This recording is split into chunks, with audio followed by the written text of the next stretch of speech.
तो सबसे पहले सब लोगों को थैंक यू सो मच, और धर्मेंद्र जी आपको भी थैंक यू सो मच कि आपने मुझे ये अपॉर्चुनिटी दिया कि मैं अपना नॉलेज जो है लोगों के साथ शेयर करूं। तो बायोमैग्नेटिक मैटर्स जब हम लोग बात करते हैं तो ये है क्या एक्चुअली, काफी सारे लोगों को इसके बारे में संदेह है। जितने भी वर्ल्ड वाइड रिसर्च होता है, काम रिजल्ट आए हैं, उसमें उसके बाद भी काफी सारे लोगों को इसमें संदेह है। तो सबसे पहले हम लोग है ना स्टेप बाय स्टेप जाएंगे। हम पहले बॉडी के मैकेनिज्म को समझेंगे और ये हम जानेंगे कि हमको बायोमैग्नेटिक मैट्रेस या मैग्नेट का वास्तविक में जरूरत क्यों है, उसका जरूरत है भी या नहीं, और वो हमें क्यों इस्तेमाल करना चाहिए। ठीक है। सर, स्लाइड चेंज करिए। सब लोग अपने अपने स्क्रीन पे ध्यान देंगे तो आपको समझ में आएगा कि हमारा जो शरीर है पंच तत्व, बचपन से हम लोग सुनते आए हैं कि हमारा जो शरीर है वो पंच तत्व से बना है। इसके बारे में डायरेक्टली इनडायरेक्टली हमारे पास बहुत सारी इंफॉर्मेशन आई है। यानी अगर आपने सब लोगों ने शक्तिमान भी देखा होगा तो उसके अंदर भी पंच तत्व के बारे में बताया है। आयुर्वेदिक के में भी पंच तत्व का बताया है। ग्रीक ग्रीक का अगर पूरा इतिहास आप खंगोलेंगे, यूएस का अगर पूरा इतिहास खंगोलेंगे, तो हर जगह पे किसी ना किसी माध्यम से स्वरूप से ये परफेक्टली बोला गया है कि जो मानवीय शरीर है उसकी जो रचना है वो पांच तत्व से हुई है। तो ये पांच तत्व कौन से हैं? तो उसमें सबसे पहले आ जाता है वायु। वायु तत्व। वायु तत्व एक ऐसी चीज है जो आपके बॉडी के अंदर, लंग्स के अंदर स्टोर होता है। और ये ऑक्सीजन के स्वरूप में आपके बॉडी के टिश्यू, सेल और आपके बॉडी के अंदर जो एनर्जी है वो मेंटेन करने का काम करता है। अगर कोई भी टिश्यू, शरीर का कोई भी अंग, उसके पास अगर ऑक्सीजन नहीं पहुंचता है तो वहां का टिश्यू, वहां का सेल, वहां का जो है पार्ट जो है वो धीरे धीरे डेड होता है। साधारण एग्जाम अगर आप अभी अगर करना चाहे तो वो एक्सपेरिमेंट भी कर सकते हैं। आप अपनी उंगली को, अब मेरा वीडियो सबको दिखाई दे रहा है?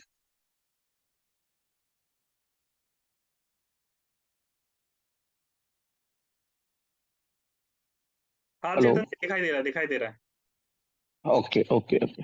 तो आप सबसे पहले एक करिए कि अपनी उंगली के ऊपर एक धागा लीजिए और उस धागे को आप टाइटली अपने आगे के हिस्से पे बांधिए। बांधने के बाद आपको पता चलेगा थोड़ी देर के बाद जहां से आपने रक्त प्रवाह रोका है उसका आगे का हिस्सा धीरे धीरे नीला पड़ने लगेगा। यानी कुछ ही समय के अंदर, ज्यादा से ज्यादा 5 से 10 मिनट के अंदर, मैक्सिमम हो जाएगा 5 से 10 मिनट, 2 से 3 मिनट के अंदर आपके आगे की उंगली जहां पे रक्त प्रवाह नहीं हो रहा है वो धीरे धीरे नीली पड़ेगी। ठीक है। और वो आपको समझ में आएगा कि वहां पे आपको दर्द होना शुरू हो गया है। धीरे धीरे वहां पे जो टिश्यूज है, वहां पे जो ब्लड सेल्स है, वो डेड होने लगेगी। यानी उस हिस्से में अगर ऑक्सीजन नहीं पहुंच रहा है तो आपका बॉडी वहां पे डैमेज, उसका इम्यून सिस्टम भी खराब हो जाता है और सेल डेड होने लगते हैं। वो पार्ट हो सकता है कि वहां पे गैंग्रीन हो जाए और ये पार्ट जो है हमारे बॉडी में से हो सकता है।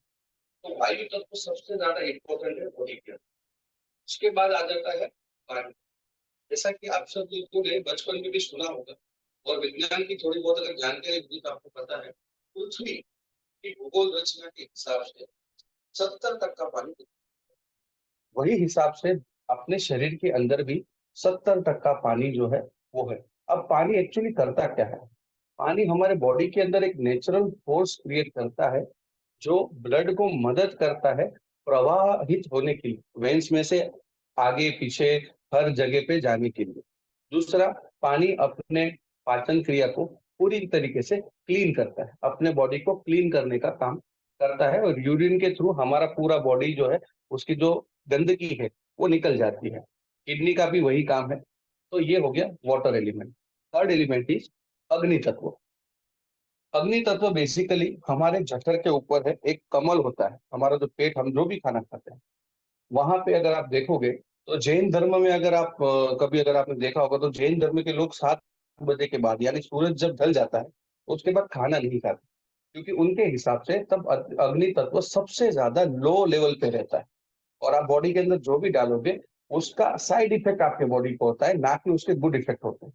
ठीक है। तो अग्नि तत्व यानी पाचन क्रिया, आपके बॉडी के अंदर जो एसिड तत्व है उसको अग्नि तत्व से सिंबलित किया गया। उसके बाद आता है वातावरण।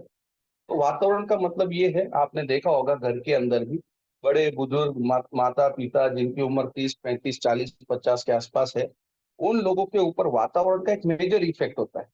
यानी अगर थोड़ी देर में अगर वातावरण समझो काले बादल आ गए तो काफी सारे लोगों का बॉडी पेन भी होता है। तो ये वातावरण की जो इफेक्ट है ये आपके सर के साथ डायरेक्ट और बॉडी के साथ डायरेक्ट जुड़ी हुई है। उसके बाद आता है पांचवा, सबसे महत्व का है, और वो है पृथ्वी, जमीन, धरा। इसका मतलब क्या है? देखो, आपने काफी सारे लोगों को बोलते हुए देखा होगा, जिसमें हमारे इंडिया के सबसे बड़े सदगुरु जिसको हम बोलते हैं, तो उन्होंने भी मैग्नेटिक पावर के बारे में बोला है। पृथ्वी क्या है? पृथ्वी एक मैग्नेट का गोला है। यानी इसके भूगर्भ में काफी सारे ऐसे मेटल्स है जो पृथ्वी के आजू बाजू एक मैग्नेटिक सरफेस क्रिएट करते हैं।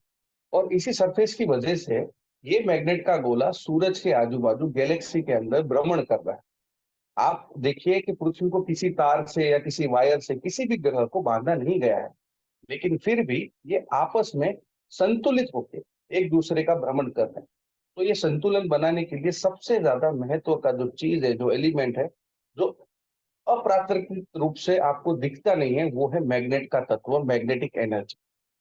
इसके बारे में काफी सारे संशोधन हो रहे हैं, काफी सारे रिसर्च हो रहे हैं।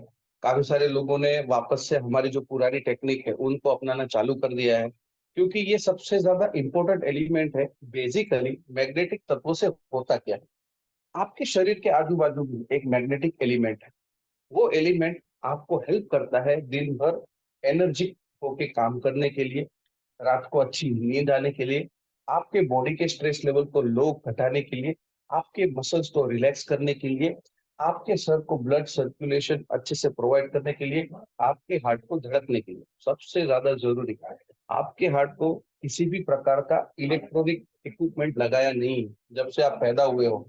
वॉट एवर आपकी उम्र कितनी भी हो, 10 साल, 15 साल, 25 साल या 50 साल या 80 साल, आपका हार्ट कंटिन्यू एक ही रिदम में धड़क रहा है।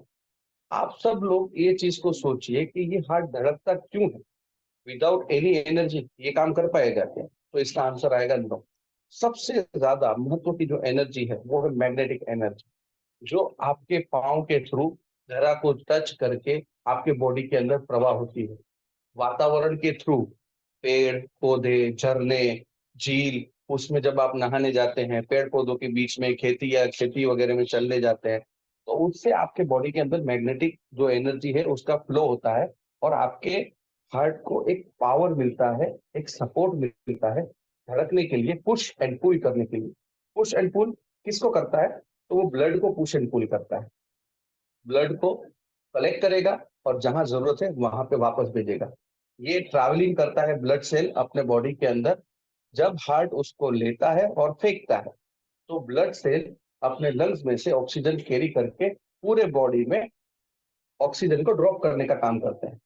आप ऐसा समझो कि ब्लड एक कुरियर सर्विस है, जो एक जगह से दूसरी जगह लंग्स में से ऑक्सीजन लेके बॉडी के हर एक पार्ट में, हर एक सेल में, हर एक टिश्यू के पास ऑक्सीजन पहुंचाने का काम करते हैं। और इस फ्लो को कंटिन्यूअस चलाने के लिए जिस एनर्जी की जरूरत पड़ती है हार्ट को, वो है मैग्नेटिक एनर्जी। ठीक है? तो मैग्नेटिक एनर्जी का महत्व का सबसे रूट कोज काम है कि वो धरा का एलिमेंट है। ऐसा मतलब नहीं होता है कि अगर कोई बीमार है तो उसके इलाज के लिए आप मैग्नेटिक थेरेपी दे रहे हैं। ये आज की जरूरत है। इसके पीछे का एक आपको रीजन भी बताता हूँ। सब लोगों ने जापान के अंदर हिरोशिमा नागासाकी के अंदर जो अणु विस्फोट हुआ था उसके बारे में जरूर सुना होगा, इतिहास में आपको पढ़ने को भी मिला होगा। तो आप सोचिए, जो जापान अपने आजादी के बाद जिनके ऊपर द्वितीय विश्व युद्ध में हमला हुआ, वो थोड़े से ही समय में आज सबसे बड़ी लेवल पे टेक्नोलॉजी वाइज आप देखोगे तो वो बहुत आगे निकल गया। हम लोग 2023 में जी रहे हैं, 24 में जी रहे हैं, वो लोग 2050 में जी रहे हैं। वहां पे टेक्नोलॉजी बहुत वास्ट है, लोगों का माइंडसेट बहुत वास्ट है। तो रीजन क्या है? वहां पे रेडिएशन का लेवल तो बहुत हाई हो गया था अणु विस्फोट की वजह से। काफी सारे लोग जब पैदा होते थे तो बच्चे अपंग पैदा होते थे, काफी सारी बीमारियां लेके पैदा होते थे। तो इन चीज के साथ लड़ने के लिए उन्होंने मैग्नेटिक एनर्जी का इस्तेमाल किया, क्योंकि मैग्नेट आपके बॉडी के आसपास होने वाली जितनी भी रेडिएशन एक्टिविटी है उन सब को आपके बॉडी के अंदर आने से रोकता है। तो ये जरूरत हो गई है आज के ह्यूमन बीइंग की, हर एक सिंगल पर्सन की, कि वो मैग्नेटिक थेरेपी का इस्तेमाल करे। बिकॉज अभी हम लोग पहले जैसा लाइफस्टाइल कैरी नहीं कर सकते। ना हम पेड़ पौधों में झुपड़ियों में जाके रह सकते हैं, ना हम गार्डन में जॉगिंग करने के लिए कंटिन्यू जाते हैं, हमारा लाइफस्टाइल पूरा चेंज हो गया। आपने एक और उदाहरण देता हूँ, आपने ये भी सुना होगा कि काफी सारे डॉक्टर्स पहले ये बोलते थे अगर बच्चे को चश्मा है तो उसको घास के ऊपर नंगे पैर चलने को बोलो, चश्मा उतर जाएगा। तो उसके पीछे का रीजन क्या हो सकता है कि घास के ऊपर चलना है और चश्मा उतर जाएगा? सबसे महत्व की चीज, जहाँ पे ब्लड सर्कुलेशन पोर हो गया वहां पे बीमारी घर कर जाती है। तो ब्लड सर्कुलेशन सबसे जरूरी है। तो ये है धरा का एलिमेंट। सर स्लाइड चेंज कर।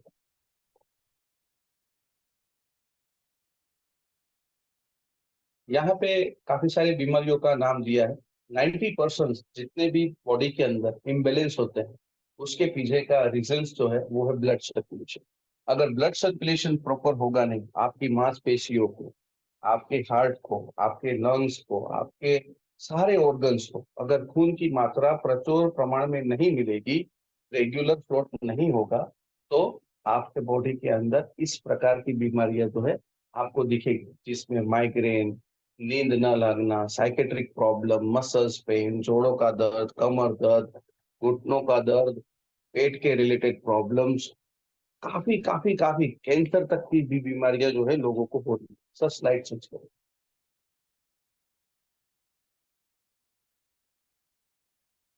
तो व्हाट इज मैग्नेटिक थेरेपी? ये एक काइंड्स ऑफ मेडिसिन है, काइंड्स ऑफ एक थेरेपी है, काइंड्स ऑफ एक ट्रीटमेंट है जो आप जो है लोगों को प्रोवाइड कर रहे हैं, जिससे उनकी छोटी मोटी जो बीमारियां हैं वो दूर होती है। मैं आपको इसका एक साइंटिफिक एग्जांपल देता हूँ। सर स्लाइड चेंज करिए। अच्छा, तो मैं वो एग्जांपल जो है आपको थोड़ी देर के बाद देता हूँ। तो पहले हम लोग समझेंगे कि मैग्नेट क्या है। तो ये है नियोडियम मैग्नेट। अब ये नियोडियम मैग्नेट आया कहाँ से और कैसे इसकी निर्मित हुई उसके बारे में आपको फैक्ट एंड फिगर आप गूगल के ऊपर भी सर्च करेंगे तो भी मिल जाएगा। जो भी हम बोल रहे हैं पूरा वास्तविक है। और हमको नियोडियम मैग्नेट क्यों इस्तेमाल करना चाहिए वो भी मैं आपको अभी बता रहा हूँ। तो 82 में 1982 के अंदर चाइना के अंदर सबसे पहले नियोडियम मैग्नेट की निर्मित हुई। जब खदान की खोज हो रही थी, नीचे खुदाई हो रही थी, तब काफी डीप में नीचे जाने के बाद एक तरल पदार्थ उनको मिला। ये तरल पदार्थ को नियोडियम रेयर अर्थ एलिमेंट की कैटेगरी में डाला गया। जब उन्होंने ये रेयर अर्थ एलिमेंट की कैटेगरी में डाला, तब उनको ये बात वहां पे नोटिसेबल हुई कि ये एक मात्र ऐसा लिक्विड मेटल है जो मैग्नेटिक पावर को काफी ज्यादा मात्रा में सहन कर सकता है। तो नियोडियम मैग्नेट को वहां पे सबसे पहले रिकॉग्नाइज हुआ 1982 चाइना के अंदर। ठीक है। उसके बाद जो कि वो तरल पदार्थ था उसको आकार देना मुश्किल था और वो मैग्नेट की पावर को लंबे समय तक स्टोर नहीं कर सकता, वो पावर को झेल सकता। तो उसके अंदर डाला गया बोरॉन। अगेन बोरॉन ये एक रेयर अर्थ एलिमेंट है और ये रेयर अर्थ एलिमेंट को नियोडायमियम के साथ मिक्स किया गया। जब मिक्स किया गया तो मैग्नेट की पावर को बहुत ही कम मात्रा में, बहुत ही कम सरफेस में, छोटे वाले मैग्नेट में ज्यादा से ज्यादा गोस पावर, ज्यादा से ज्यादा रेडियस ऑफ मैग्नेट को स्टोर किया गया। उसके बाद उसको शेप देने के लिए उसके अंदर डाला गया आयरन। तो नियोडियम मैग्नेट आप जो इस्तेमाल कर रहे हैं N35 S3S की जो मेटल स्पेड है, उसके अंदर 110% प्योर नियोडियम N35 की कैटेगरी का इस्तेमाल किया जाता है। बाजार में मिलने वाले जो भी डुप्लीकेट प्रोडक्ट है उसके साथ हमारा कंपैरिजन ना तो कभी हो सकता है, ना तो हमें करना चाहिए। बिकॉज हम लोग नियोडामियम N35 इस्तेमाल करते हैं जो बनता है रेयर अर्थ एलिमेंट की कैटेगरी मेटल्स से, जहाँ पे नियोडियम, आयरन और बोरॉन का मिक्सचर है। आयरन जो है वो मैग्नेट को शेप देने का काम करता है। बोरॉन मैग्नेट को ज्यादा दिन तक हैंडल यानी सालों साल कैरी करने का काम करता है। और नियोडामियम मैक्सिमम पावर को पकड़ के रखता है। जो भी मेटल स्पेड में मैग्नेट इस्तेमाल किया गया है, भले ही वो आकार में छोटा हो, बिकॉज ये मेडिकल प्रूवन है, मेडिकल के द्वारा सजेस्टेबल है। 1.5/8 साइज का मैग्नेट आपको इस मेटल स्पेड में दिया गया है। आप अगर कोई भी मैग्नेट निकालेंगे तो वो N35 नियोडियम मैग्नेट, जिसके अंदर 1700 से लेके 2500 गोस पावर बाय मीटर, मैग्नेट के गोस पावर को काउंट करने के लिए उसका गोज मीटर आता है, कॉमर्शियल गोज मीटर। उसके अंदर अगर आप इस मेटल को डालेंगे तो आपको वहां पे 1700 से लेकर 2500 horse पावर मिलेगा पर मैग्नेट। उसकी साइज रहेगी 1.5/8, छोटा रहेगा।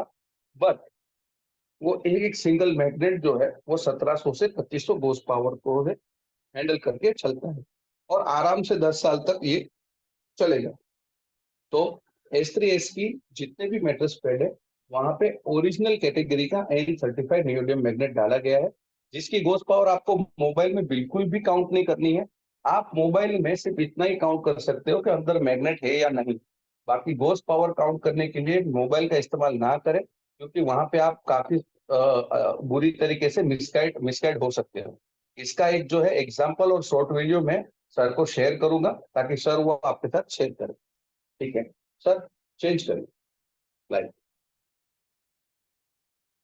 यहाँ पे अपना मेटल स्पेड का स्पेसिफिकेशन दिया गया है, जिसके अंदर मैग्नेटिक मेटल स्पेड के अंदर हम लोग क्या इस्तेमाल कर रहे हैं, 350 से 300 GSM का cotton fabric, main made made cotton बोलते हैं जिसको, इस्तेमाल कर रहे हैं। साथ में N35 नियोडियम प्योर कैटेगरी इस्तेमाल कर रहे हैं, जिसको हम थ्री टाइम स्टिचेस करके पैक करके, ताकि वो सालों साल आपको सपोर्टिव चल सके, अच्छे से वो टिक सके। सर स्लाइड चेंज करें। यहाँ पे कुछ benefits of magnetic metal spade के दिए गए हैं। जैसे कि मैंने बोला, आपका back pain, inflammation, improve blood circulation, better sleep, reduce back pain, ठीक है, relieve pain such like migraine। उसके बाद ये जो फाइब्रोमाइल्जिया लिखा है, इसके बारे में आपको संक्षिप्त में बता रहा हूँ। तो ये फाइब्रोमाइल्जिया कहाँ से है? 1989 के अंदर Columbia university, US, medical university थी कोलंबिया की, यूएस के अंदर। तो वहां पे काफी सारे डॉक्टर्स ने एक रिसर्च चलाया था 1988 के अंदर। आप चाहिए तो यह नोट कर लीजिए, आपको फील्ड में काम आएगा। वहां पे डॉक्टर ने रिसर्च किया था, लगभग 100 लोगों के ऊपर रिसर्च किया था, जहां पे उन्होंने सबसे पहले फेराइड मैग्नेट का इस्तेमाल किया। सबको स्क्रीन पे देखना है, मैं आपको सब लोगों को अभी मैग्नेट की दो कैटेगरी दिखा रहा हूँ। तो मैग्नेट की सबसे पहली कैटेगरी ये है काले कलर का magnet, ferrite magnet, black colour का, जिससे बचपन में हर किसी ने खेला है। ठीक है। और उसके बाद जो अभी रिसेंटली हम लोग जो देख रहे हैं या जिसके बारे में बात कर रहे हैं, वो है neodymium magnet N35, silver colour का आता है। तो ये दो किस्म के मैग्नेट तब अस्तित्व में थे, आज भी हैं। तो वहाँ के जो साइंटिस्ट थे कोलंबिया यूनिवर्सिटी के अंदर, मैग्नेट, तो उन्होंने 40 से 42 प्रकार की बीमारियों का एक संग्रह बनाया, और उसको नाम दिया फाइब्रोमाइल्जिया सिंड्रोम। तो ये जो फाइब्रोमाइल्जिया सिंड्रोम जो है, वो डायबिटीज जैसा एड्स एक सिंड्रोम है, डायबिटीज एक सिंड्रोम है, वैसे फाइब्रोमाइल्जिया एक सिंड्रोम है, जिसके टाइटल के अंदर एक ही इंसान को, एक ही ह्यूमन बॉडी को कम से कम 40 प्रकार की अलग अलग बीमारियां होती हैं। इस बीमारियों का इलाज करने के लिए उन्होंने सबसे पहले magnetic therapy, reference by Japanese therapy, उन्होंने ये इस्तेमाल किया। तब उन्होंने फेराइड मैग्नेट इस्तेमाल किया था, ब्लैक कलर का। बाद में उसके अंदर नासा ने इंटरफियर किया। नासा ने, सर स्लाइड चेंज करिए, डिटेल में समझेगा लोगों, स्लाइड चेंज करिए। यहाँ पे लिखा है फाइब्रोमाइल्जिया के बारे में, आप बीमारियों का नाम पढ़ सकते हो। ये चार्ट जो है वो हमको उसी यूनिवर्सिटी से प्राप्त हुआ है। आप पूरा जो है इसको अपने पास प्रिंट करके भी ले सकते हो, जिसके अंदर कौन सी बीमारियां कवर हुई है उसका पूरा जो है लिखत में दिया हुआ है। ठीक है। तो नासा ने इंटरफियर किया, और नासा ने बताया कि आप neodymium N35 magnet human body के लिए इस्तेमाल करिए।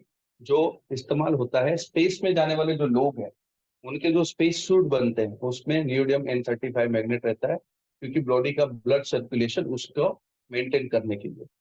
तो फिर उन्होंने इस्तेमाल किया। 90 दिन के बाद बिफोर एंड आफ्टर के जब टेस्ट हुए, तब पता चला काफी सारे लोगों को ये जो बीमारी आपको दिख रही है, 42 प्रकार की बीमारी है, उसमें से 18 से 20 प्रकार की बीमारी जड़ मूल से गायब हो चुकी, और बाकी की बीमारियों में धीरे धीरे फर्क पड़ रहा है। तो बेटर स्लीप के लिए सबसे ज्यादा उपयोगी है मैग्नेटिक थेरेपी। ठीक है सर, लाइट चेंज करिए। ये उस मेडिकल यूनिवर्सिटी के बारे में पूरा डिटेल में अगर आपको देखना है, क्योंकि 2000 पेज का पूरा एक रिसर्च पेपर है। आप 2000 पेज का रिसर्च पेपर डाउनलोड करके बकायदा ये चीज वहाँ पे स्टडी कर सकते हो, पढ़ सकते हो, और वहाँ पे पूरा डिटेल जो है दिया हुआ है। 10 स्लाइड से। उसके बाद आयुष मंत्रालय ने भी अपने ऑफिशियल ट्विटर अकाउंट से मैग्नेटिक थेरेपी के बारे में काफी सारी जागरूकता जो है अपने इंडिया के अंदर फैलाई हुए। तो ये उसके बारे में, ये विथ एविडेंस है, ताकि आपको पता चले कि हम जो भी बोल रहे हैं वो एकदम वास्तविक और सच है। मिनिस्ट्री ऑफ आयुष ने क्या क्या बेनिफिट्स हो रहे हैं उसके बारे में बताया है। ठीक है, और इस्तेमाल करने को उन्होंने जो है सब लोगों को सजेस्ट किया है कि इस्तेमाल करें। ये सारी बीमारियों के नाम है, आप पढ़ सकते हो। हाँ, यूजर रिकमेंडेशन। तो कोई भी पेमेंट जो है कोई भी प्रेग्नेंट वुमन इसको इस्तेमाल नहीं कर सकती है। कोई भी पर्सन जिसका हार्ट का रिलेटेड ऑपरेशन हुआ है, ठीक है, पेस मेकर उसको फिट किया है, वो इस्तेमाल नहीं कर सकता है। और उसके बाद कोई भी इलेक्ट्रॉनिक डिवाइस उसके साथ आप कनेक्ट करके इसको इस्तेमाल मत करिए। सोते टाइम इलेक्ट्रॉनिक डिवाइस को साइड में रखिए, और बच्चे जो 1 साल के अंदर के हैं उनको भी ये इस्तेमाल नहीं करना चाहिए। बाकी हर एक एज का व्यक्ति, चाहे वो बीमार हो या बीमार ना हो, वो इसको इस्तेमाल करे, बिकॉज ये एक वेलनेस प्रोडक्ट है। और ये आज हर एक किसी को सजेस्टेबल है। हमारी लाइफस्टाइल ऐसी हो चुकी है कि हम फ्लैट सिस्टम में रहते हैं, पूरा कंक्रीट जंगल है, आजू बाजू फुल ऑफ रेडिएशन है, मोबाइल, लैपटॉप, टीवी, जितने भी ब्लूटूथ डिवाइस है सब रेडिएशन फैलाते हैं। तो आपने देखा होगा काफी सारे बर्ड्स की प्रजाति भी अभी गायब हो गई है, लुप्त हो रही है पृथ्वी पे से। तो उसके पीछे का रीजन है रेडिएशन। जब वो उसके ऊपर इफेक्ट करता है, उनको इफेक्ट करता है, तो डेफिनेटली हमको भी इफेक्ट करता है। और रेडिएशन से बचने के लिए magnetic therapy is must, each and every one. तो मेरा रिकमेंड है कि आप वो इस्तेमाल करें, लोगों को सही एजुकेशन दें। इसका एक डेमो और नियोडियम मैग्नेट के गोस्ट पावर का पूरा गोस्ट मीटर के साथ का जो भी है, वो हम नेक्स्ट सेशन में जरूर करेंगे, जहां पे मैं आपको इसके एक्चुअल गोस्ट पावर दिखाऊंगा, वो भी डिवाइस के ऊपर, मोबाइल के ऊपर। Thank you so much. अगर किसी को कुछ समझ में नहीं आया है तो वो मुझे सवाल कर सकता है, मैं आपके हर एक सवाल का जवाब देने को रेडी।